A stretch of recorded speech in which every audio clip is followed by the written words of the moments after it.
Hello, buddy. Welcome back to Tinmans Core Channel. I'm your host, Jeffrey Tinman Taylor.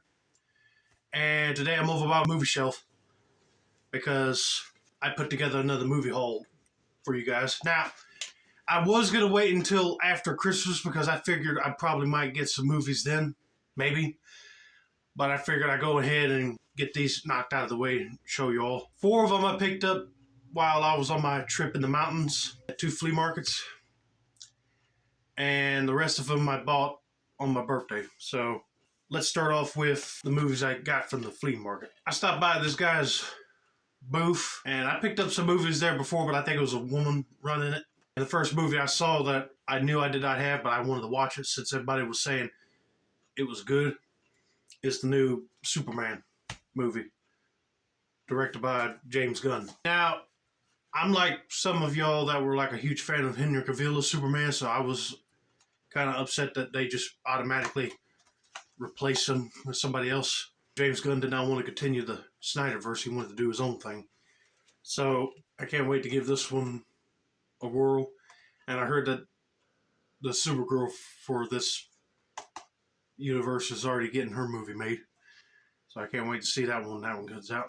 Then this was a Christmas movie called Red 1, starring Dwayne Johnson as Santa Claus's bodyguard, and Santa Claus is played by J.K. Simmons. And my aunt and uncle already watched this movie, and they were saying, "Oh, you gotta watch it." So instead of going down to their house to watch it, I found the DVD, so I can't wait to pop this in with me and Daddy watch it. I seen the trailer for it so many times, and I thought, it looks like it's going to be fun. Then next is another superhero-related movie from the Marvel side of things, and it's for the Spider-Man universe, is Madam Web. Caught my dad watching this movie towards the tail end of it, and I haven't seen the whole thing, and I said I'm going to go grab me a copy and watch it. So I did. And finally, after we left first flea market, the one we went to, I got to pick those movies up, was the Great Smokies Flea Market in Kodak, Tennessee. And then this movie I picked up over at Flea Traders Paradise. It was another guy that I known that was selling movies there. He moved his booth around, so I got kind of confused, but he got more space a little bit now. And I saw he had this movie. It was called Bigfoot Wars. It's one of them sci-fi-ish movies that came out in 2014. And he said he hasn't even watched it yet. So I'm going to be the guinea pig. And if I don't like it, I'll tell him the next time I go back up there. But I picked it up because it had Bigfoot on it. I haven't seen it. Now let's get into the stack of movies that I picked up on my birthday. I splurged a lot on my birthday. Let's put it that way. I went to the used movie and bookstore, McKay's, over in Mebane, North Carolina. And I just looked over in the horror movie section, and it was a treat for me. Let's put it that way. I was like a kid in a toy store because they had a bunch of movie titles I did not even have yet. But the first one I found that was a Christmas horror movie is All the Creatures Were Stirring. And this movie came out in 2018, so it's not that very old. But I was trying to look for like the old classic Christmas slasher movies like Silent Night, Deadly Night Part 2 and the others. And Christmas Evil, Elves with Dan Haggerty, like those type of movies. Or even Santa Sleigh, but they didn't have them. So I figured I'd pick this one up. It was the only decent sounding movie title that was a Christmas slasher there.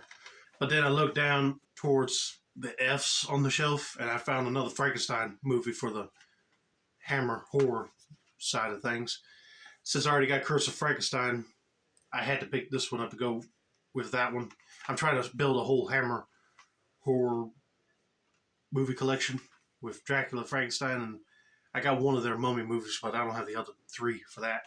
But anyway, this one is Frankenstein Must Be Destroyed. I already seen this movie multiple times, either on TV or on the internet, and people talking about it.